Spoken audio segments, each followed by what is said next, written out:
So, you want to be a dungeon master. So you want to be a dungeon master. So you want to be a dungeon. So you want to be a dungeon master. So, you want to be a dungeon master. That's great. We're here to help. I'm Taylor. And I'm Justin. This week, we're talking about the 2024 Druid Class and subclasses. You should know the deal by now, gang. We're going to cover what's new, what stayed the same, and all the while discussing how we feel about it. And as always, these are just our opinions. If you played the 2024 Druid and you loved it, that's awesome. You should keep loving it. But we're two people with a podcast, so we're practically scientists. Just looking at the hard evidence and people... Well, hold on. I'm hearing from our producers that just because we have a podcast that we're not scientists. Weird. Well, let's not waste any more time and jump right into it. But first... Homebrew. Druid subclass concepts. Go! I'm going to steal one of yours. Haha, Circle of Evolution. Oh, amazing. Tell me more about it. So it's a druid subclass that focuses on like the natural selection of like plants and animals and stuff and how they evolve to adapt to different environments. I love that idea. Maybe some kind of like a modified alter self type of deal. I don't know. It sounds sick. Sounds like a really cool idea that you just came up with on the spot. Mm-hmm. I love that idea. Maybe totally. Taking some inspiration from Darwin's finches, the idea of like adapting to fit the environment, or even like, have you ever seen, this is really, really specific, the evolution that happened within a butterfly? I can't remember if it was butterfly or moths, but same shit. No offense to is it entomologists that study bugs? Sounds like somebody who studies Entenmann's donuts. Anyway.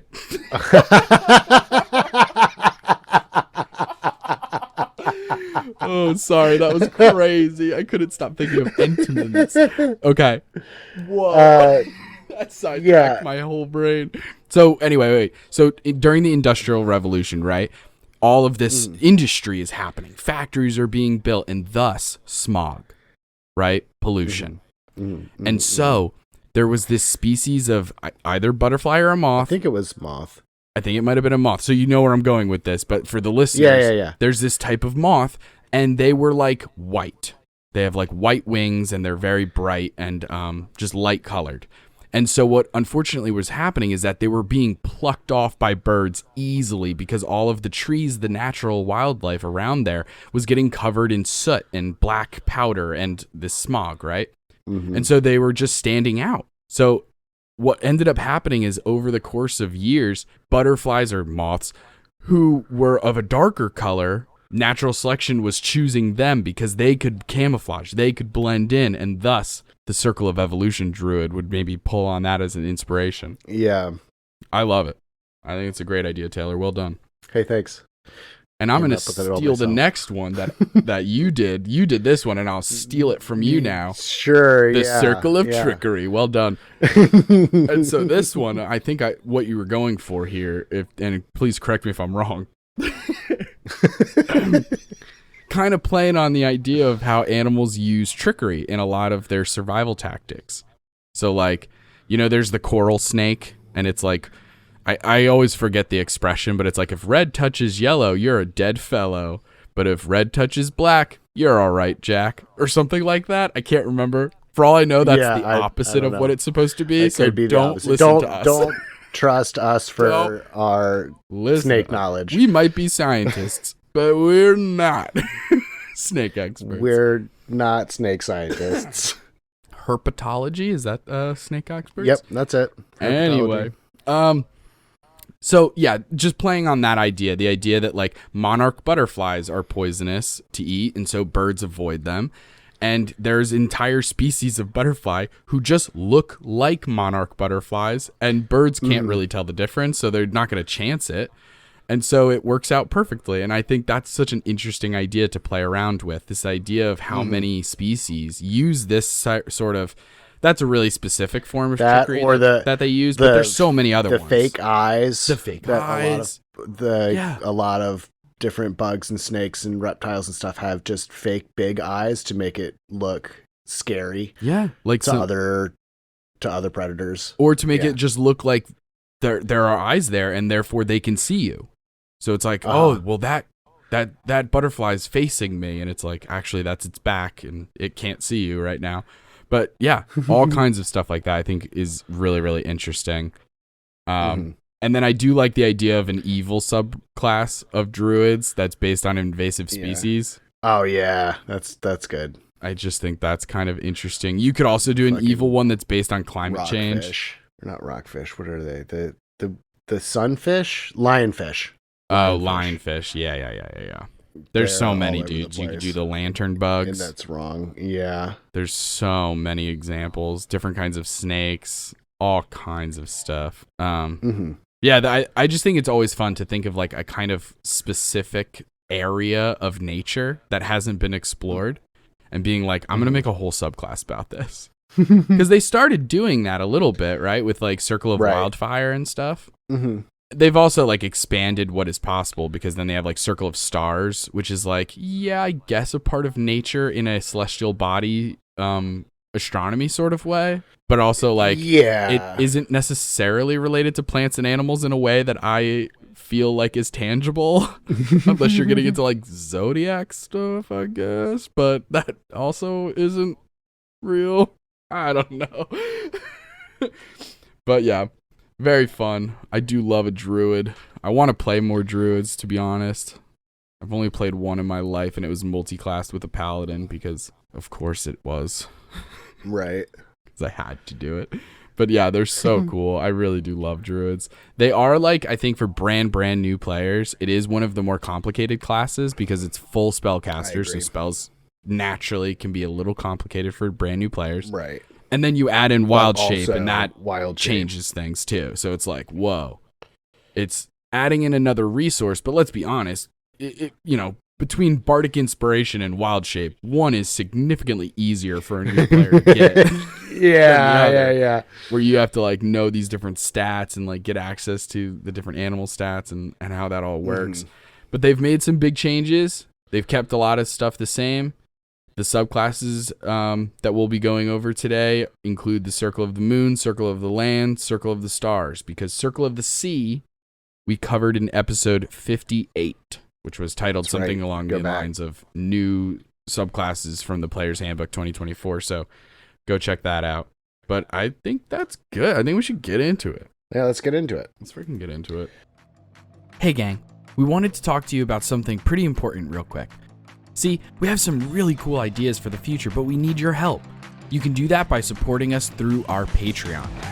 At the lowest tier, you get early access to podcast episodes, access to episodes of Action Surge, our post-session table talk show, and entry into a private channel on our Discord server. At the next tier, you can get access to Bonus Action, our bonus content podcast where we talk about a huge variety of D&D and TTRPG related things, like multi-class mystery mashup, where we get 2 random classes and have to build a character, or Monster Matchmaker, where we go over our favorite monsters at each CR level, or recaps of our home campaign, plus so much more. Joining the Patreon helps us continue to grow and put out content that gets better and better as we learn, improve, and try new things. So, check out the link in the description to join the gang today. Okay, so level 1, as far as your base proficiencies and all of that go, not a whole lot of changes. It's mainly to the types of weapons and stuff. But anyway, Wisdom is going to be your main spellcasting modifier, your main kind of thing that you use to hit harder. You get a D8 for your hit dice. You get Intelligence and Wisdom as your ability or proficient saving throws. Golly, I'm tripping all over myself today. As far as weapons go, you only get simple weapons. The 2014 version, you had another, like a list of specific weapons that you could use. Some of them were martial, some of them were simple, but in the 2024 version, we're going straight simple weapons is your only proficiency. Light armor and shields are the only armor proficiencies that you get. In 2014, it had also a little like disclaimer of if you're using medium or whatever armor, it can't be made of metal because the nature stuff, whatever, that's gone. That's out of here. They got rid of that qualification for your armor. But you used to be able to do medium armor as a druid just from level 1. There is still a way to get medium armor as a druid, but it's kind of it's a either or type of thing. Either you're going martial or you're going spellcaster. Just like the cleric in 2024. Yeah. And you get a tool proficiency, which is nice. Herbalism kit. And the skill proficiencies, it's a list of them.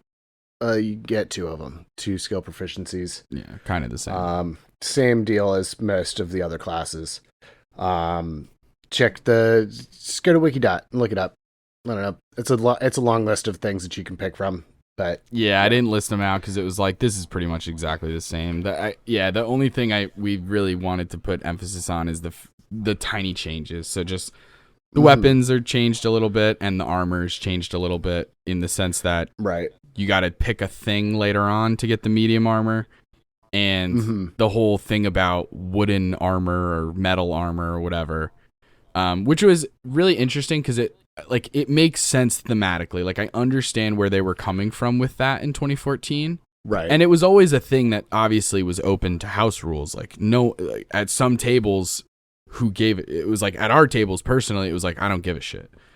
If the druid wants to put that, limitation on themselves, by all means, that's your druid, go for it. But if a druid came to my table and was like, is it cool if I wear metal arm? And I don't care. I've never cared. Yeah, go for it. I don't give a shit. I kind of there's a part of me, and I understand that the refinement of metal is different and like you're getting away from the quote unquote natural resource. But let's be honest, metals come from the earth.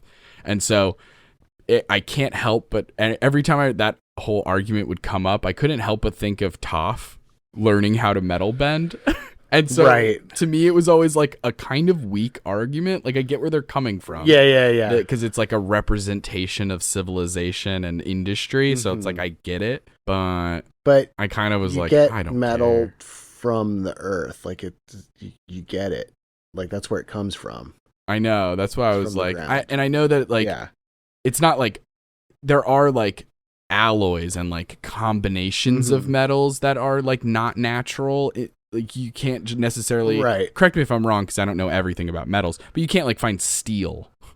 Correct. Just like buried in the ground. And so like I understand that. Steel is iron and carbon mixed together. There you go. And that's why you come to Soyouwannabeadm for all your blacksmithing needs. For all your blacksmithing needs. Yeah, that's actually that's why the crazy like the Japanese katanas and stuff, how they've been folded 1,000 times or something. The act of folding, the way that they did it in ancient times, was actually introducing more carbon into the process through the coal and all that stuff that they're using to heat the metal up. Some of it would get stuck to the steel, and then they'd fold it in, and it made that layers iron and layers into steel. Layers and layers and layers and layers. Kind of like, and here's my comparison from my areas of expertise. It's kind of like making a pie crust, because you take a very thin layer of dough and you put in a slab of butter that is frozen, that is kind of the same size and shape, and then you fold it in over and over, and you're making these big folds over and over again, and that's how you get like laminated dough that has layers, and that's why it's so flaky and crusty and stuff like that, is because it's got these layers and layers and layers of dough and butter mixed throughout. And that's how you get that real good flaky, puff pastry kind of shit, Yeah. And so kind of the same. What is pie crust? It is very but the similar of the food world. Anyway, let's get on to spellcasting for druids. Spellcasting works largely the same. You get a specific number of prepared spells based on the Druid table. I did the math a little bit on this one. Right. Let's assume you have a 5 in, just for the reasons of even numbers and stuff. If you have a 5 in your wisdom, because what it used to be is your Druid level plus your wisdom modifier, that's how many spells you could prepare. Right. And at the lower levels and mid levels, up to about level 11-ish, it kind of remains the same. You almost would get just as many spells as you would have prepared spells anyway between 2014 and 2024. It's only until the higher levels that it really makes that much of a difference, and it's not that much of a difference anyway. Like, if you're a level 20 druid with a 5 in wisdom, then you should have 25 prepared spells. In 2024, you have 22 prepared spells. So that's the most you're going to be kind of missing out. It's not the end of the world, but it is technically something that I just wanted to bring up. Yeah, I mean, and the preparation of spells works the same as it did in 2014. Long rest, you can prepare different spells. You can change out your spell list. Hot swap spells that maybe you're not using, or if you want one specific spell that you don't necessarily have prepared, take a long rest, you can grab it. Yeah, huge. Such a fun mechanic. Yeah. It's one of the reasons why I've only ever gotten to be clerics and druids in one-shots. Right. Which is why I want to fucking play one of those in even just multiple episodes would be nice, you know? Right. I just want to have a long rest in a game as a cleric or druid so that I could do this. Because, man, it's so fun. It is nice. Yeah, so why don't you tell us about the druidic, because this is also something that you get in 2014. Like this secret druid language. Yeah, 100%. But I see you got some extra notes in on this one. They've added a little bit to it. So level 1, you get druidic, which just means that first off, druidic, which is its own language, secret to druids. They go over the mechanics of somebody being able to spot this and figure out what its meaning is and stuff. But now it's enhanced, baby. It's freaking juicing, because in addition to this, they just threw in, hey, you also have Speak with Animals always prepared. Hell yeah. Which is cool. It's interesting. Yeah, sure. Makes sense. You're druid, I guess. Right. So, yeah. Okay. Dope. It does feel like I've brought this up in past on social media and stuff. It is interesting to me, excuse me. Druids are connected to nature, and that's the broad term. Right. There isn't anything hyper specific about druids being connected to animals. They are connected to animals, but because animals are connected to nature, not because they're only connected to animals, right? Like, they're also connected to plants. Right.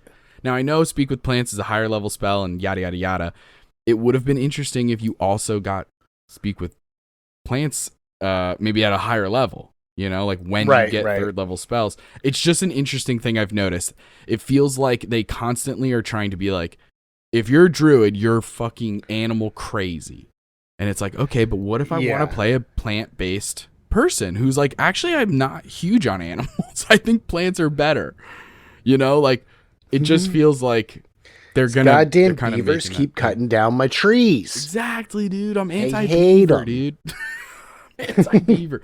Anyway, so that's druidic. So they've just added in that prepared spell, which is nice. 1,000,000%. You just get something for free, always prepared. It's never a bad thing because you just have it whenever you need it. And then, hey, when you're preparing spells, you don't have to put one towards Speak with Animals. So dope. Then at level 1, you're also going to get your Primal Order. So this is the one that's very similar to the Cleric.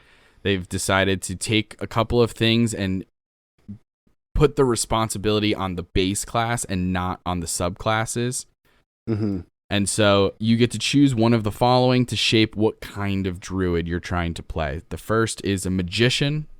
Hilarious word choice there. I just think it's really funny that this is the only time the word magician gets used.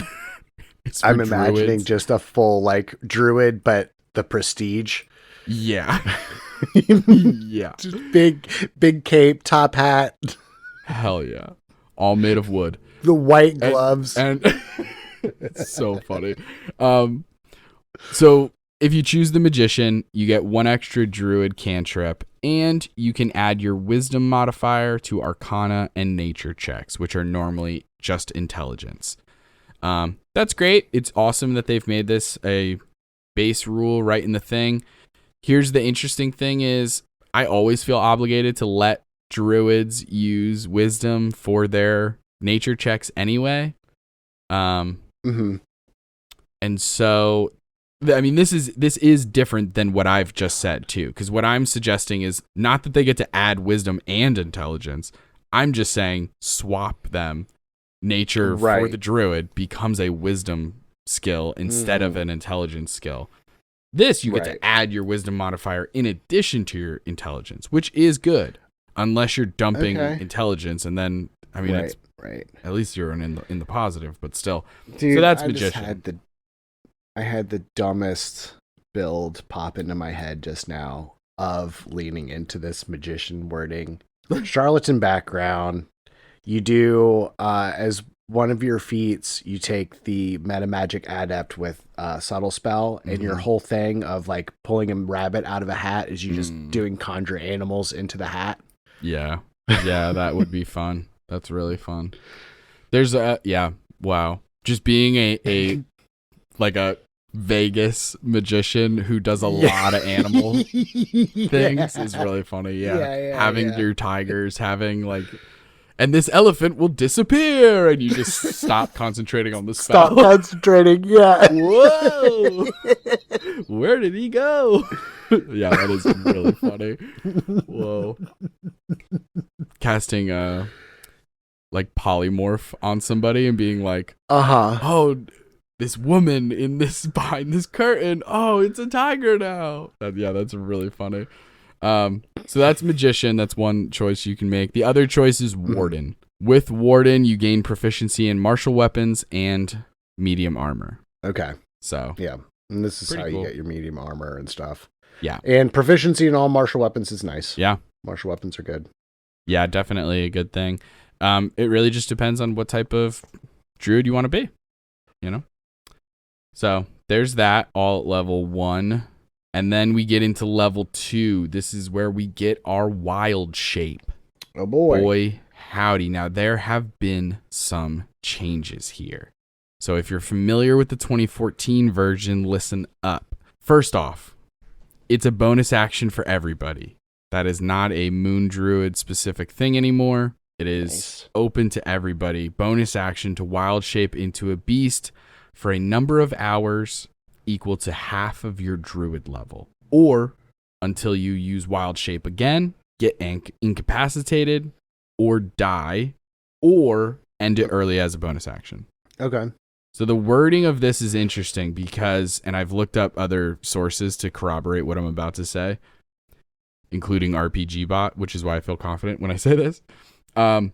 You can wild shape while you're in wild shape form. You know what I mean? Yes. So you're like, boom, I'm a tiger. You can change form into a bear without having to go back to your normal like humanoid form. So, which is good. I've always thought that was the case in the old version too. I never put too much time or emphasis on that, but it's good to know. Because of how they've changed wild shape, it's especially good to know. So you start off with 2 uses. Now, in 2 uses of wild shape. Now, we know that in 2014, it starts at 2 and it ends at 2, baby. You don't get a lick of more wild shape in that game. But that's not the case here. And because it's not the case here, they've also changed how it recharges. In the past, you get all of your wild shapes back on a short rest. That is not the case anymore. On a short rest, you get 1 wild shape use back. And then if you take a long rest, you get all of them back. Then you get them all back. Okay. Yes, because you're going to get more than 2 uses at a certain point. At level 6, you have now 3 uses. And then you just have to wait a little bit longer. No big deal. Level 17, you get 4 uses. So that's interesting. It's crazy. I want to be a fly on the wall when they're discussing, all right, we need to give them more than 2 wild shape uses. So everybody's been complaining, I only get 2 wild shapes. Okay, fine. We'll give him another one at like level, I don't know, 6. That seems like still maybe not enough. Let's give him another one. They gotta like earn level 12? this one. No. 17, baby. 17. Because what if, God forbid, they multi-class? Yeah, I don't know. Seems really interesting. And so yeah, there's a lot of questions that Taylor and I have sort of behind the scenes and from a design standpoint of like, why did they give you more uses? Other than feedback, like mechanically, how are they going to balance this now that you get these more uses? And there's a couple of ways that it feels totally balanced, actually. I'm totally fine with the fact that druids get more uses. Well, because some of the subclass stuff allows you to use your wild shape for other things. 100%. That was true in 2014, though, too. True. I think the big reason is something that we'll go over in a second when we talk about what it means to actually wild shape. And I think that's where it comes in. Because let's be honest, if you were wild shaping every single time and then just boom, I have 40 hit points now that you have to get through to even touch my druid stuff, then it would be like, yeah, I can't have you have 4 uses. That's insane. But anyway, known forms. This is a big change. I think they did this to try and simplify things for new players, for people who are like maybe not as savvy with the monster manual and going through and finding these statistics of different beasts and whatnot. But it is interesting because it is a decent limitation for some. I don't think it's that big of a deal. Like when I saw this, I didn't really care either way. I was like, oh, okay, whatever. That's how I feel.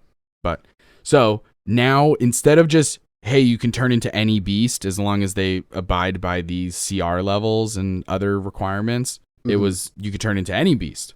But now it's no. You start with 4 beast forms. So there are 4 animals that you can turn into. If there's an animal that's not on that list of 4, you cannot turn into them. But when you finish a long rest, you can swap out one of these forms with another. So it would take you 4 days to completely switch your list, which is crazy. But I'm fine with it. I don't think it's that big of a deal, but I can see how some people might feel irked about this. I think from a flavor standpoint, as a GM or a DM, from a flavor standpoint, I don't think I would hold people back from switching into a million different animals. I think stats-wise, maybe I would hold them to the 4. You know what I'm saying? Yeah. Like, hey, if badger is one of your animal forms, but you want to say that it's a honey badger this time and next time one of those British white and black badgers, I don't give a shit. You know? Who cares, man? Yeah, that's fine.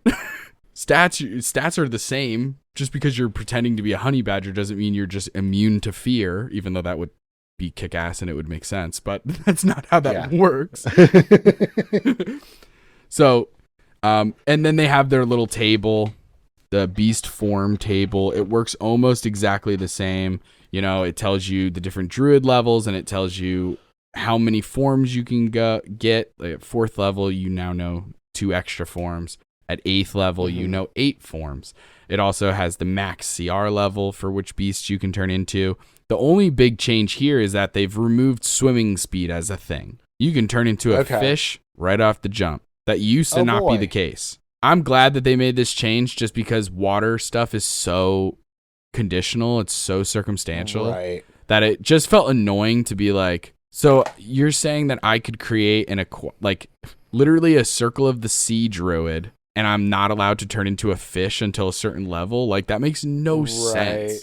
Yeah. So I'm glad that they changed this. They still keep in the flying speed thing. You technically, unless, so until level 8, flying's a little broken. Flying can be broken. It can easily navigate so many things. So it does make sense. You can't turn into anything that can fly until level 8. So that's how it was. That's how it is now. That's fine. Now, while you're beast shaped, there's a lot of things have stayed the same, right? You still maintain your intelligence, wisdom, and charisma. Like, there's a lot of things that stay the same, but there are some interesting changes. The first that I found is something that I'm really interested in just because it's, I don't know, for some reason I was like, whoa, oh, okay, cool. Not like the most groundbreaking thing, but just the fact that while you're wild shaped, you can speak. Oh. I just think that's interesting. Okay. I don't think it's that big of a game changer. I just think it's like, oh, they actually put it into words, because I think in the past it wasn't said explicitly one way or the other. Mm-hmm. But I remember in some of our home games, we home ruled that it was like, you can't speak, you're an animal. Right. But this says otherwise. So I just thought that was interesting. Now, very cool. Here's the big change, the massive change, if you will. Mm-hmm. When you beast shape, you gain temporary hit points equal to your druid level. Okay. And that is how hit points are affected by wild shapes. Because That's crazy. In the past, yeah. And you I know you, Taylor, will remember this, but for listeners, you used to just take on however many hit points the beast had, and it was almost like a buffer. So, for example, if you were a black bear, you know what I mean? Mm-hmm. I'm pulling up a black bear as we speak. A black bear has 19 hit points. So if I wild shape, my normal druid has, 35 hit points. Great. Fantastic. And then when I wild shape, I become the black bear. Now I have 19 hit points. Once those 19 get depleted and go to 0, I revert back to my druid form and I'm still at 35. And any carryover damage, so if I only had like 1 bear hit point left and I took 10 points of damage, then 9 of that is going to carry over into my druid hit points. Mm-hmm. And that's how it used to work. And it was fine. I think it worked for the most part. I could, of course, see that power gamers could not cheat, but sort of cheat. Could finagle things to where it really could get crazy. They have like infinite health, basically. It felt that way. Like it was really, really hardcore. Not to mention there were like confusing things about stuff like power word kill, like where it was a little complicated. You had to find that old like Jeremy Crawford tweet from a million years ago to figure out what the hell that meant. And all this different kind of stuff. Not to mention, for the Moon Druid, there were certain times where it made the Moon Druid like nigh invincible. But they've changed that. So now you just get these temporary hit points tacked on to your normal Druid hit points. And when those temporary hit points hit 0, that's fine. You just start now losing your normal hit points. It doesn't drop your wild shape. It just means that you as the bear are being attacked, but you are the bear, so your hit points are being hit. Like, kind of makes sense. It makes sense to me too. I feel like this is fine. I think. Yeah. It also keeps you from getting knocked out of your form if you don't want to get knocked out of your form. Yeah, because how many times as a druid you're turning into, especially once you can hit the fly speed stuff. You're sometimes for like recon missions, for stealth things, for all different kinds of reasons, you might turn into something that has like 2 hit points. Right. And so then any attack, you instantly drop out of it. And that was annoying. So overall, I do think that there are actually aspects of this that are good. Yeah. Like it does make sense to me. The temp HP is kind of lackluster, in my opinion, just because, it's whatever your druid level is. So if you're level 6, that's only 6 temp HP. I do miss the buffer, but I get it. Yeah, totally. So yeah, it is interesting. But yeah, when you take on this beast's stats, because you're going to take on almost everything that the beast can now do, and they're about including their stats and stuff, except for hit points. Again, you're just tacking on the temporary hit points when you shift. Hit dice, intelligence, wisdom, and charisma, class features, which can be really interesting because that would include like multi-classing. So there's some really interesting things, combinations there. Yeah. It also, you still get your languages. You still have your feats, nuts, because depending on so like for example, like you could wild shape into a bear, and if you have Sentinel, you still have Sentinel. That's awesome. Like that's fucking cool that they've made that distinction. I have heard discussion of like where it can get a little confusing is like, so when you take the Sentinel feat, right? Not only do you get the parts of Sentinel that we're familiar with, but in 2024, you also get to add one to like your strength or your dexterity, right? Right. So then the question is, well, the way this is written, it says that you get your feats. So then you would then, in theory, get a +1 to the bear's strength or dexterity. But there's a discussion about whether or not and this is up for debate. This is like a more of a thought experiment more than anything else. Did the writers really intend to make new players like sit through all that math every time they shift? To be like, well, okay, hold on. Well, I have this feat, and so that means I get a +1 to this, and I have this feat, so I get a +1 to this. So every time I shift, I have to add these. You know what I mean? As opposed to just using the stats of the bear and reminding yourself that you can do sentinel stuff. So again, I'm not saying one way or the other. I'm saying as written, it would make sense that you add the +1, but I can also understand like maybe not trying to get that mathematical about everything. Oh my God. Weapon mastery. Yeah, that's what I'll say. That's what I'll say. And then for skills and saving throw proficiencies, you get to use your own plus the proficiency bonus.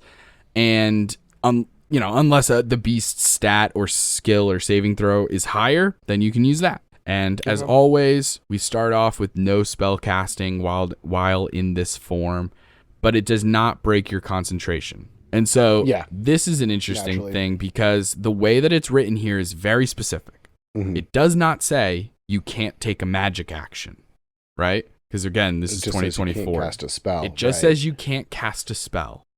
And because I have huge beef with Larian Studios about Baldur's Gate 3 when it comes to this exact wording, because if you cast Call Lightning while in your humanoid form and then wild shape into a bear, I'm so sorry, I'm going to keep using a bear as a reference. Please, I apologize in advance. And only she will know that reference, except for Taylor. But so the thing is, while in the bear form, you can activate Call Lightning again on your turn because it's not casting the spell. Right. It's just activating it. But for some reason in Baldur's Gate 3, they missed that note, and so you can't do that. And I know this because I tried. I played a Moon Druid early on in my playthroughs, and I was fucking furious that you couldn't do this stuff. It's so infuriating. But I think that wording is really important because I think there will be things in the future, because this also may include magic items. Right. Because magic items, it really depends on what type of items we're talking about, because there's the whole thing of like when you wild shape your armor, your weapons, a lot of that stuff, you get to choose if it like falls by the wayside or if it gets like melded into your form. And so it depends on what your new form is, right? Like if you're an octopus, maybe you don't wear like a ring of evasion. I don't really know how that would work. Obviously they have tentacles. I guess it could be put on one of your tentacles. I don't really know. But then like the idea, like if you become an ape, who says you can't wear a hat of disguise? You know what I'm saying? Like that seems possible as hell to me. Now, then it becomes a question of like, well, are you casting it depends on what the magic item says in terms of whether or not you're casting the spell or if it's just you're using a magic item, but it's not expending a spell slot. So there's like some interesting things that I think people are going to have some fun with, but I just wanted to bring it up as something that could get crazy. It has the potential to get nutty for min-maxers because of the way that wild shape has now been laid out. But what else do we get at level 2, Taylor? Because this is brand spanking new. Oh, you get a little friend. You get a wild companion. Fun. So this is a magic action. So technically, you could do this while wild shaped. You absolutely. It's not casting a spell. So it's a magic action. You can use either a spell slot or a use of wild shape to cast Find Familiar without any material components. The familiar is Fey, and it disappears when you finish a long rest. So it's just a little guy. Just a little guy who can come help you out. Yeah, it's pretty cool. It makes sense.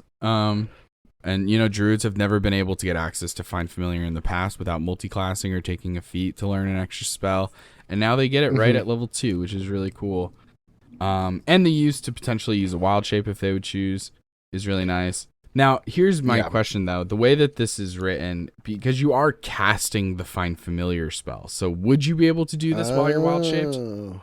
So, it's odd. Yeah, because it is casting a spell. Well, like... Magic actions are confusing in D&D 2024 because you have to take a magic action to cast a spell, but you can also take a magic action to activate a magic item that isn't necessarily casting a spell. It just is like spell-like. So there's like, I don't know, some ambiguity. So I guess it is casting a spell, so maybe you can't do it in wild shape form, but not yet, at least. I don't know. Yeah, because you're not using any material components, so you'll be able to do it eventually. But you still needs somatic. The big thing I think is the somatic components of that's also the hand wavy bits. Mm-hmm. Because you can still technically talk, so the vocal component is verbal component, whatever, is fine because you can talk now as a beast. But I think it's the weird hand motions and stuff that you're gonna have to do with it as well that would hold you back. Yeah, for sure. But yeah, I mean, still really cool. You get a little buddy potentially, so I like that. Little buddy, yeah. Doesn't last as long, but that just means all the more reason to use it in a really smart way. You know. Okay, so level 3, you get your subclass. Incredible. We'll talk about those later. Level 4, you're gonna get an ASI or feat. Awesome. That's standard. Level 5, we get Wild Resurgence. Now, once on each of your turns, if you don't have any wild shape uses left, you can burn a spell slot and regain one. No action required. Nice. So that's insane. So now the whole, you only get one wild shape for a short rest, don't even sweat it because now you can do this. That's insane. You can also do the reverse. You can burn a wild shape use and regain a first level spell slot. But you can only do this once per long rest. So it is pretty hefty price. Now you might be thinking, why would I ever do that? Wild shape feels like a way better resource than a first level spell slot. Well, think about this. What if another one of your friends is down and you from a distance could cast Healing Word, but you're out of all your spell slots somehow. But you have a wild shape. Well, now you can burn that wild shape, get a first level Healing Word back, boom, bonus action, Healing Word. Bring that person back up. So, I mean, it does seem like most of the time you're probably not going to be going in that direction, but you could in theory. So it's nice having the option at the very least. Level 6, subclass feature again. Taylor, take it from here.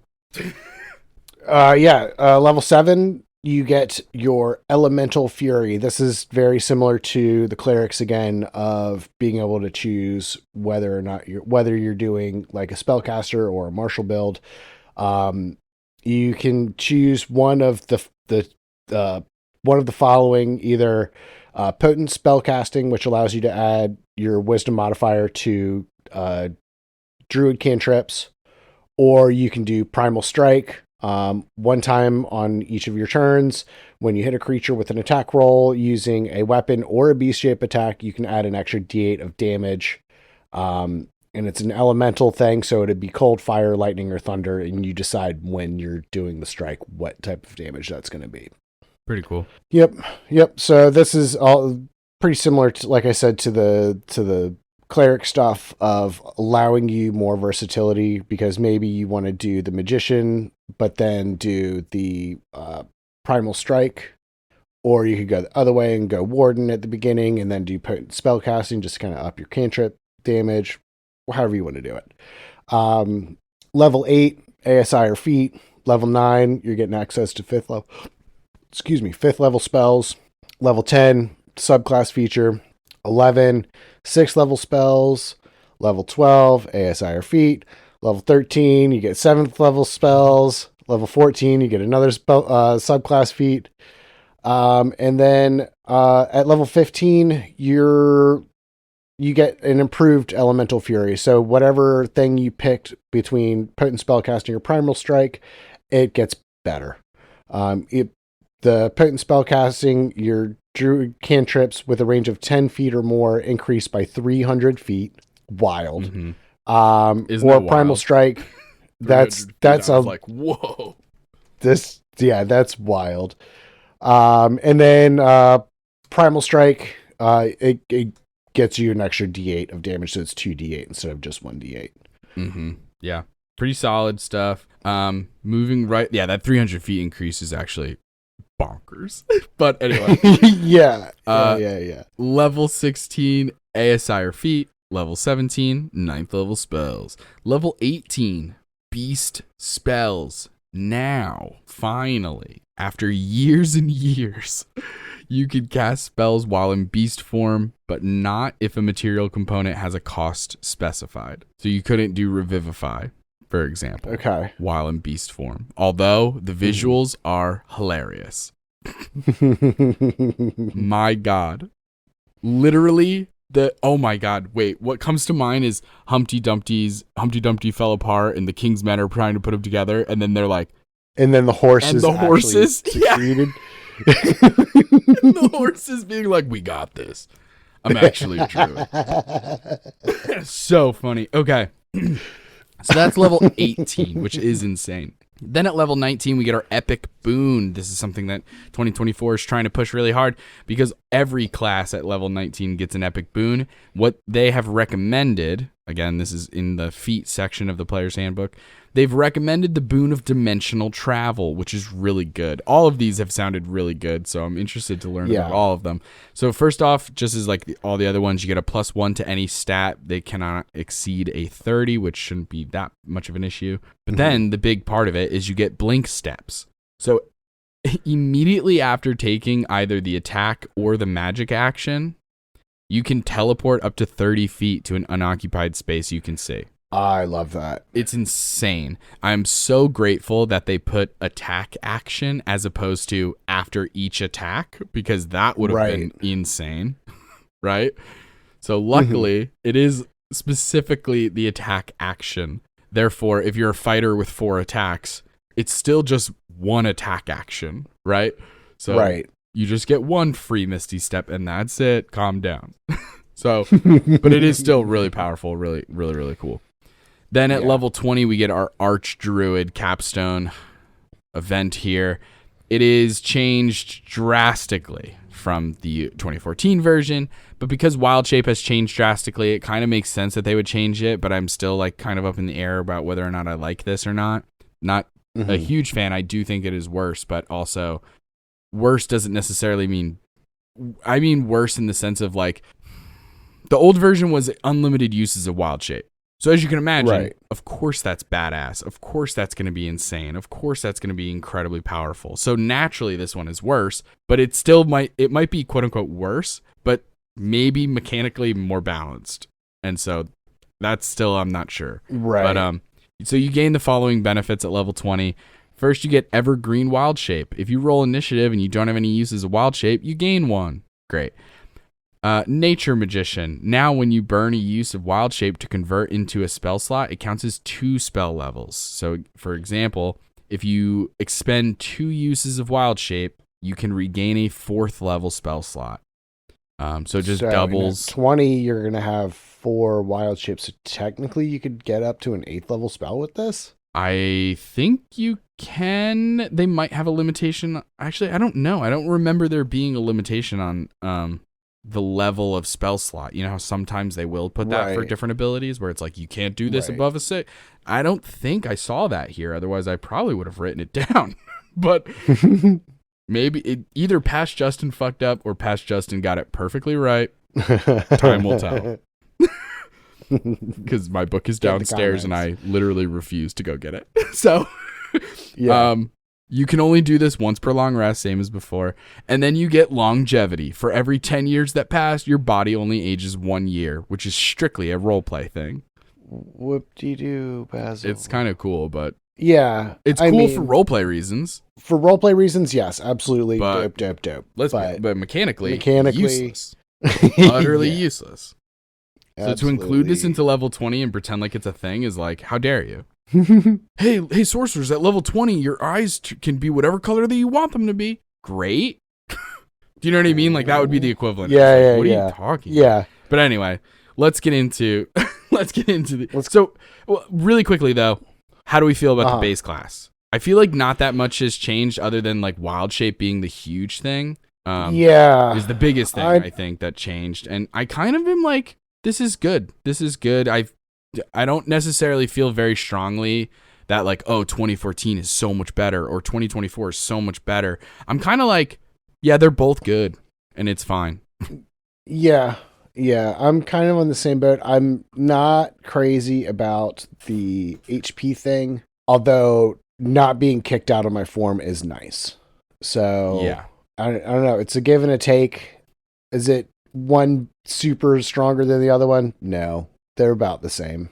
Mm-hmm. I think this is just kind of a streamlined version of it. I think Wild Shape could be very complex, and it still kind of is pretty complex, but it's, I don't know. It's not bad. No, I totally agree. I think like as a DM, the main type of druid that I dealt with was a moon druid. So it is inherently different because the types of shapes that they can turn into at which levels and stuff is different. So like, because it was an interesting balancing issue when it came to combat, because it was like, dude, I'm focus firing the druid, but the druid is taking barely any actual damage.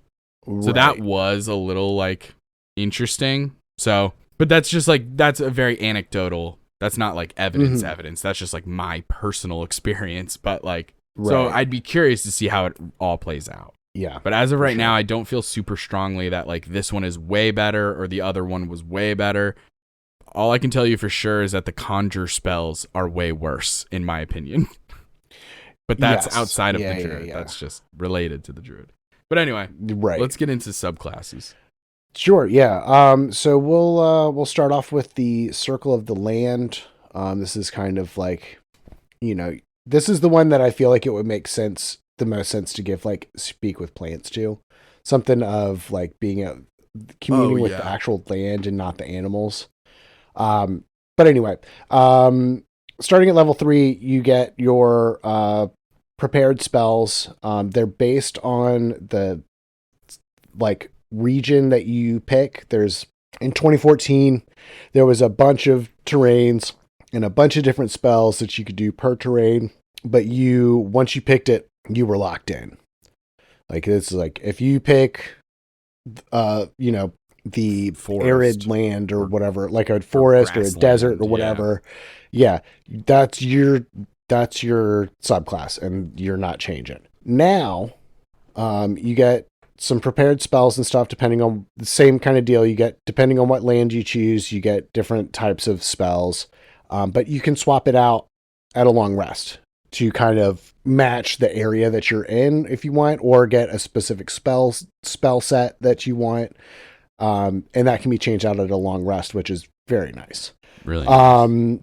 The ones that you can pick from are arid, polar, temperate, and tropical.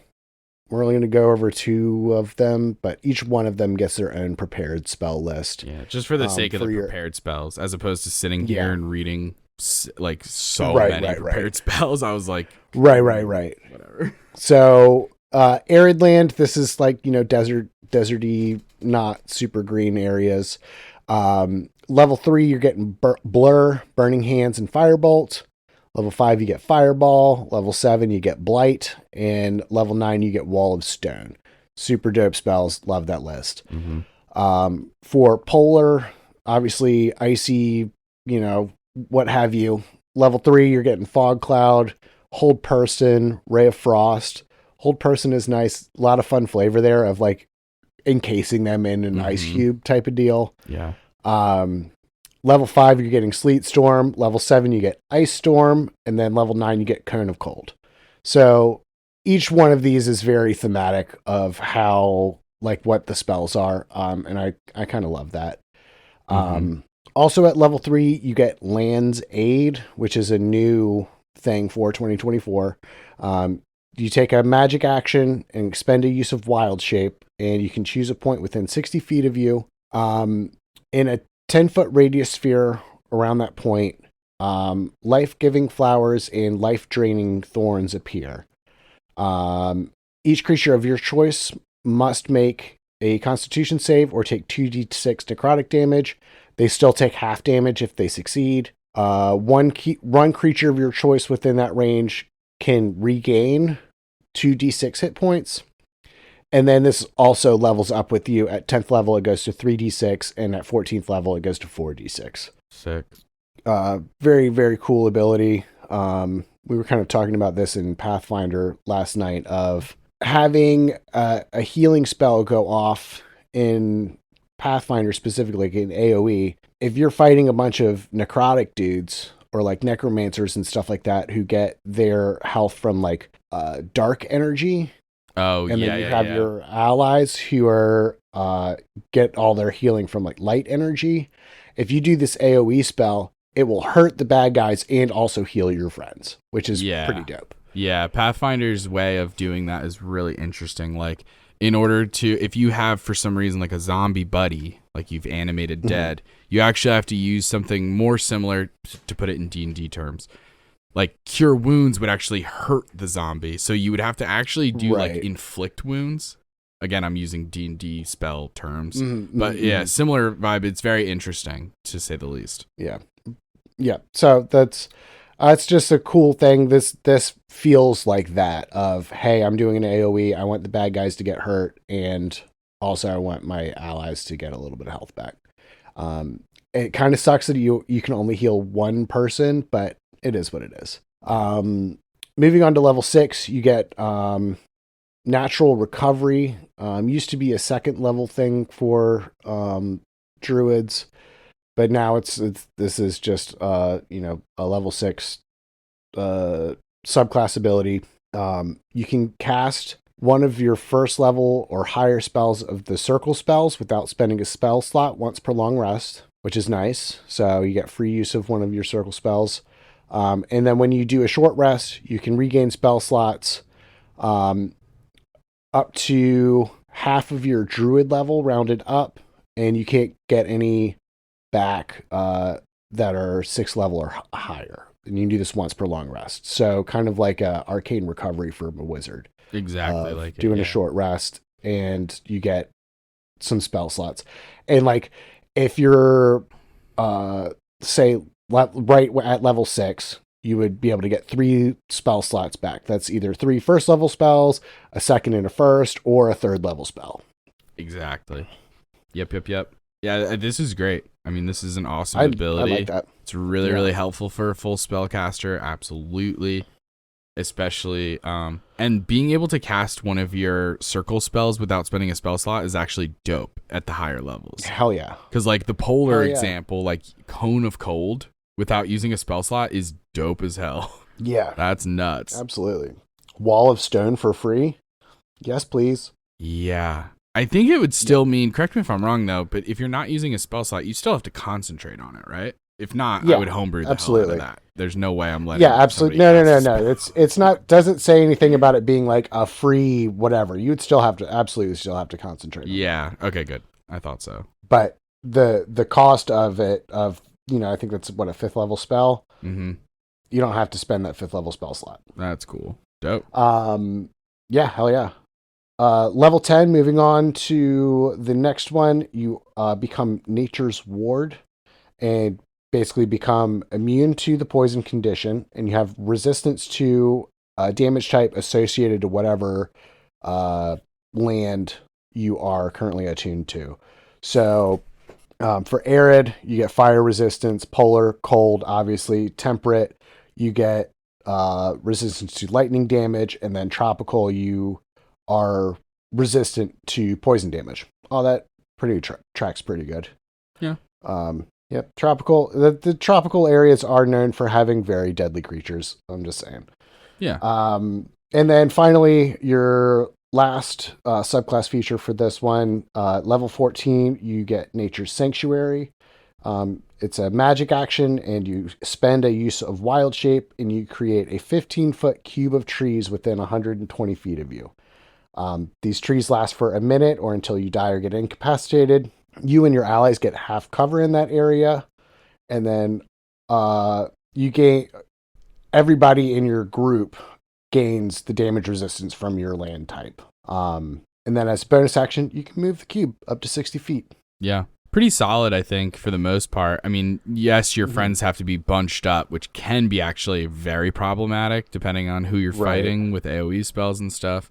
Right. But could be really, really cool, because I also think that what they've done for level 10 and level 14 with the Circle of the Land is an improvement on 2014's Circle of the Land. Like level 10 used to just be like, yes, you got the immunity to the poison condition.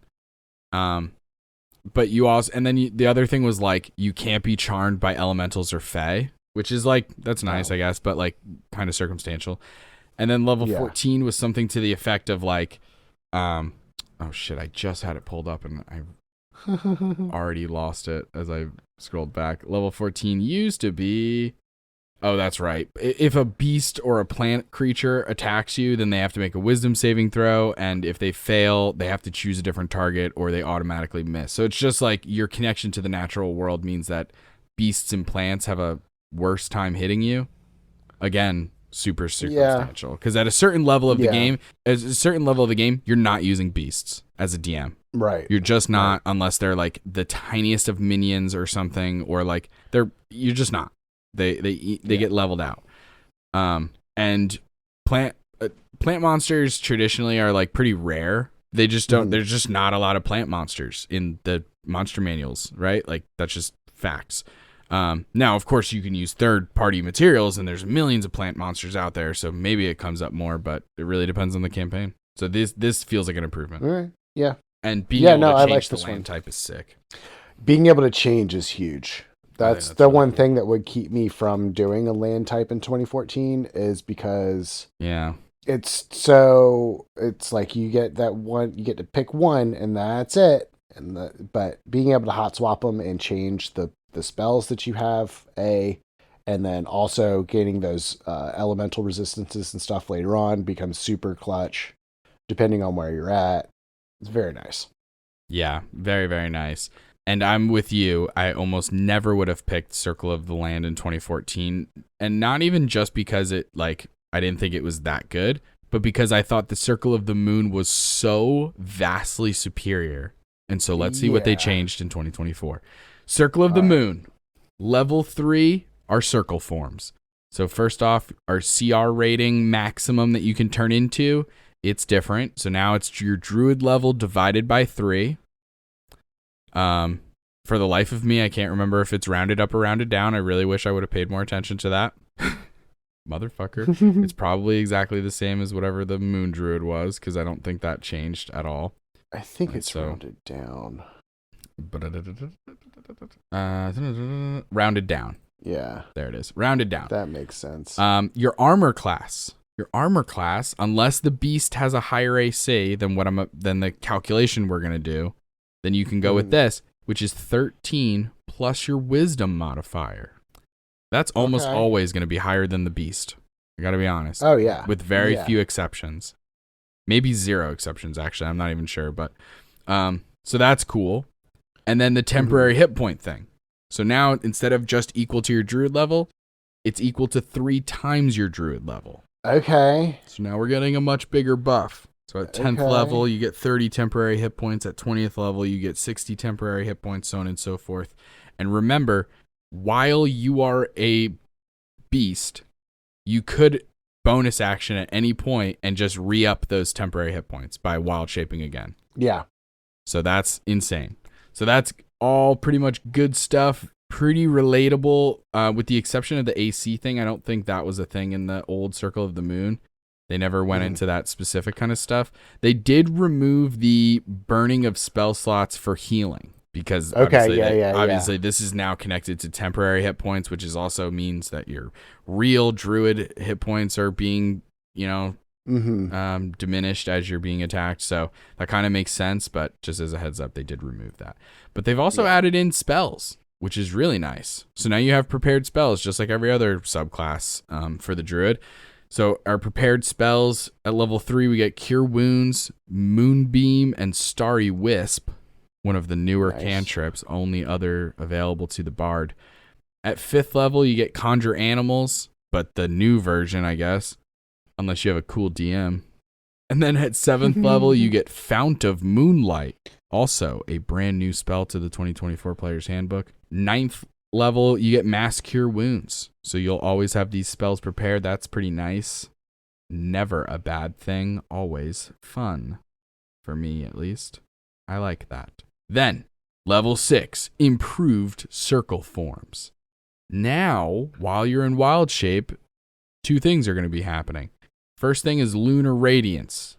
each of your attacks while you're in wild shape, you can decide to do normal damage or radiant damage. That's pretty sick. Nice. It feels like a kind of roundabout way to just say your attacks are magical, because that's what it used to be. But okay, radiant damage, dope. A lot of monsters don't have resistance to that unless you're doing a whole campaign where you're fighting angels, in which case, bummer. But anyway, increased toughness. Now you can add your wisdom modifier to Constitution saving throws. And that's pretty sick, because that also means you can add it to Constitution saving throws while that you make to maintain for concentration. Maintaining concentration. Exactly. Hell yeah. So that's cool.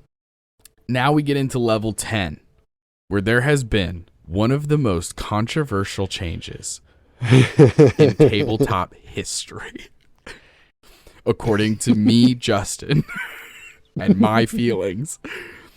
Because instead of being able to burn 2 uses of wild shape to turn into a fucking elemental, you get Moonlight Step. Now let me be so clear before I tell you what this can do. This is a dope ass ability. I just also want to be able to turn into an elemental, okay? Right. I've never gotten to play a mid to high level druid. I never will get to use this ability unless I find a DM who lets me do the old school stuff. So I'm a little frazzled about the whole thing, but that is not to say that Moonlight Step isn't fucking cool, because it is. Here we go. Bonus action, teleport up to 30 feet to a point you can see, and you have advantage on the next attack roll before the end of this turn. Oh, wow. So it's Misty Step, but better. Right. And you get to do this a number of times equal to your wisdom modifier, which is your highest stat. Then you recharge those on a long rest. Or you can burn a second level spell slot to do it again, which is decent because guess what? It's just like Misty Step, but again, it's better. Yeah, and this isn't a spell, so you could do this in wild shape form. You absolutely could do it in wild shape form. You could also do it in an anti-magic field. Right. It's craziness. Nuts. It's absolutely nuts, man. So there's that. Again, it's not a bad thing. It's a good ability. I'm just still salty, and I never will stop being salty. You can try. It won't work. I want to turn into a fucking elemental. It's so goddamn cool. So that's annoying, but it is what it is. Level 14, Lunar Form. Improved Lunar Radiance. Once per turn, you can now deal extra 2d10 to your attack by weapon or beast attack, so that's great. And then you get Shared Moonlight. So now when you use your Moonlight Step, you can also teleport a willing creature who's within 10 feet of you. They teleport with you, and they can end up within 10 feet of you. So that's good too. Nice. It used to be that you can cast Alter Self at will. Also really fucking cool. So again, Circle of the Moon has had some big changes, but that's because Wild Shape had some big changes. So it's one of those things where it's like, I don't know. I think this is a perfect representation of how I feel about all of 2024. They're good, but that doesn't necessarily mean that 2014 was bad. Right. They're just different. And so it's kind of like dealer's choice is how I feel about most of these things. Like there are some changes that are like genuinely better. There are some changes that are genuinely worse. These are changes that are like, okay, cool. Right. Pick which one you like better, I guess, and talk to the DM. And so that's why it's important to have open communication and to discuss things, because you never know. Maybe a DM's down for you to use the 2014 version of a Moon Druid and turn into a bunch of cool elementals. Maybe they're cool, or maybe they're not. Anyway. Right. Anyway. And then, so Circle of the Sea is the next one. Again, go back to listen to episode 58. Hell yeah. And then the last one that we're going to go over today is going to be the Circle of the Stars. I don't know why I made that sound, but it's cool. Because stars are ghosts. Stars are ghosts. You heard it here first. We're scientists. Yep, scientists. I'm going on the record. Stars are just ghosts research. From far away. They're just faraway ghosts. Stars are just faraway ghosts. Yeah. So starting at level 3 for the Circle of Stars, you get a star map.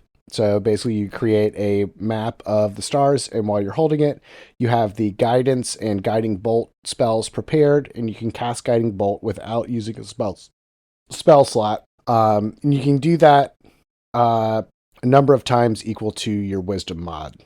And then you get those uses back on a long rest.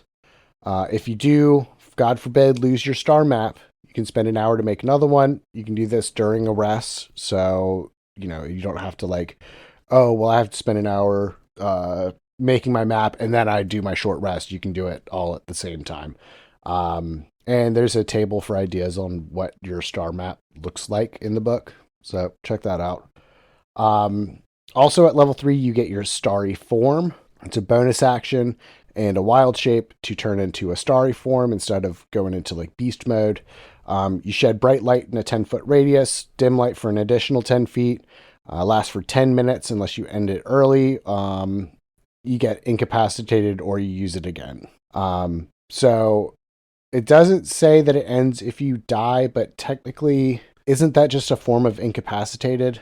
I think so when too. You die, but here's the thing: there are other things where they put both, where they write if you get incapacitated or if you die. Right. And so I just thought it was interesting. Gotcha. I'm not necessarily making a statement on that about, that means that when you die, I'm just noticing it. Right. So you can also take different forms based on constellations. You can take the archer form. You do this, activate it, and as a bonus action on your subsequent turns, you can make a ranged spell attack at one target within 60 feet. Damage is 1d8 plus your wisdom modifier, radiant damage. So decent cantrip type spell. Yeah, for a bonus action is really nice. Yeah, absolutely. Just every turn. It's technically not a spell, so you can still do whatever you want. Exactly. You could also take the chalice form. Anytime you cast a spell that uses a spell slot and restores hit points, you or another creature within 30 feet of you can also regain hit points equal to 1d8 plus your wisdom modifier. Cool way to spread the love when it comes to healing spells. If you have multiple people down, all that jazz. Or you can take the dragon form, and this will affect when you make intelligence or wisdom checks or concentration saves. You can treat a roll of 9 or lower as a 10. That's freaking dope. Yeah, it's insane. It's insanely powerful because there are so many concentration spells on the Druid spell list, and unless you're taking huge amounts of damage, you cannot drop concentration because a 10 is the minimum that you need for any type of damage that you take that's a 20 or less damage. The DC is a 10, so you just auto succeed. And that doesn't include adding your constitution modifier. I'm just using just the roll. Right, exactly. That's dope. Oof, it's crazy.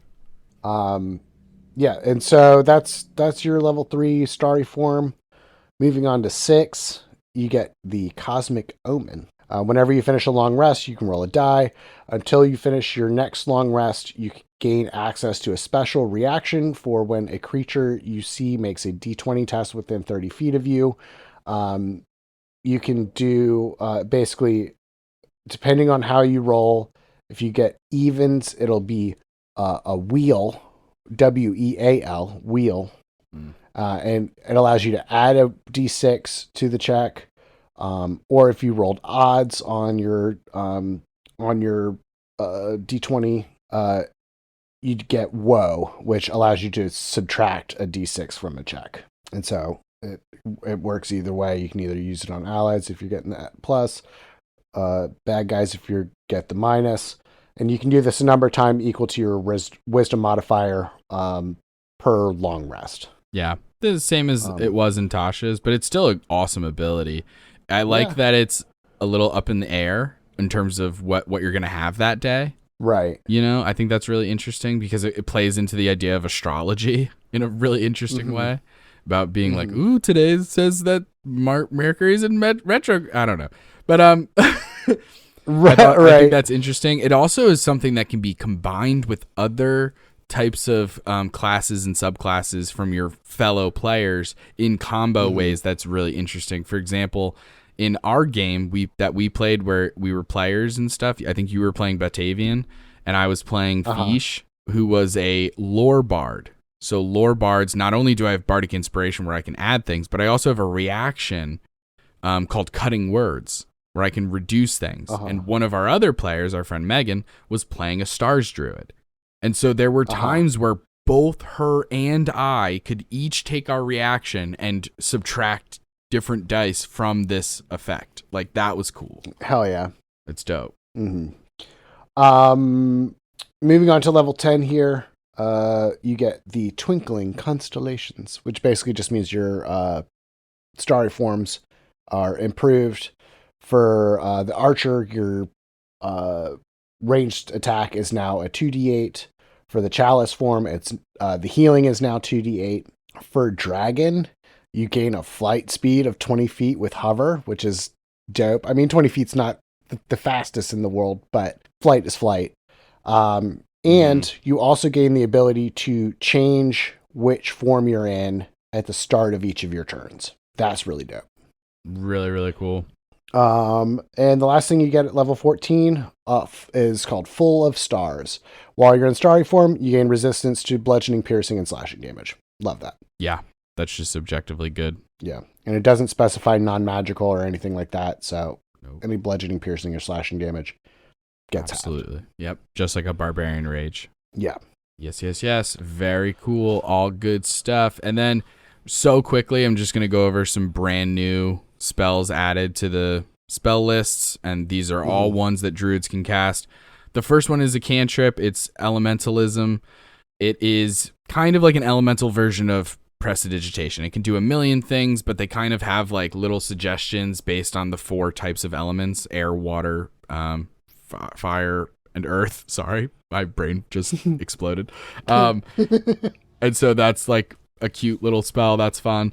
And then they added Starry Wisp, another cantrip. It's a ranged spell attack, 60-foot range, does it 1d8 of radiant damage, and it adds on the effect of the target can no longer become like invisible, which is its own condition in 2024, which is honestly confusing. I kind of hate the way that they did that, but that's just me. Until the end of your next turn. That creature can't turn invisible, which if it only meant invisible, like the spell invisible, that would make sense. But invisible also has other connotations. Like when you're hidden, like when you do a stealth check and you succeed, technically you take on the invisible condition. It's very confusing. I don't like it. It just is like a whole thing. Yeah, it's a little complicated. But in this sense, you wouldn't be able to do that. So if you're fighting against assassin rogues, this would actually be so fucking helpful, right? Like, because if you hit with this attack, then they can't hide after their turn for their bonus action. That's so helpful. And then the last one is Fount of Moonlight. It's a 4th level spell. It's an action, range of self, concentration up to 10 minutes. While you're concentrating on it, you have resistance to radiant damage. Hey, gang, that's almost never going to come up. But if it does, great. Melee attacks do an extra 2d6 radiant damage. That's really good. And you can take a reaction when you take damage from a source within 60 feet, and they have to make a con save or be blinded until the end of your next turn.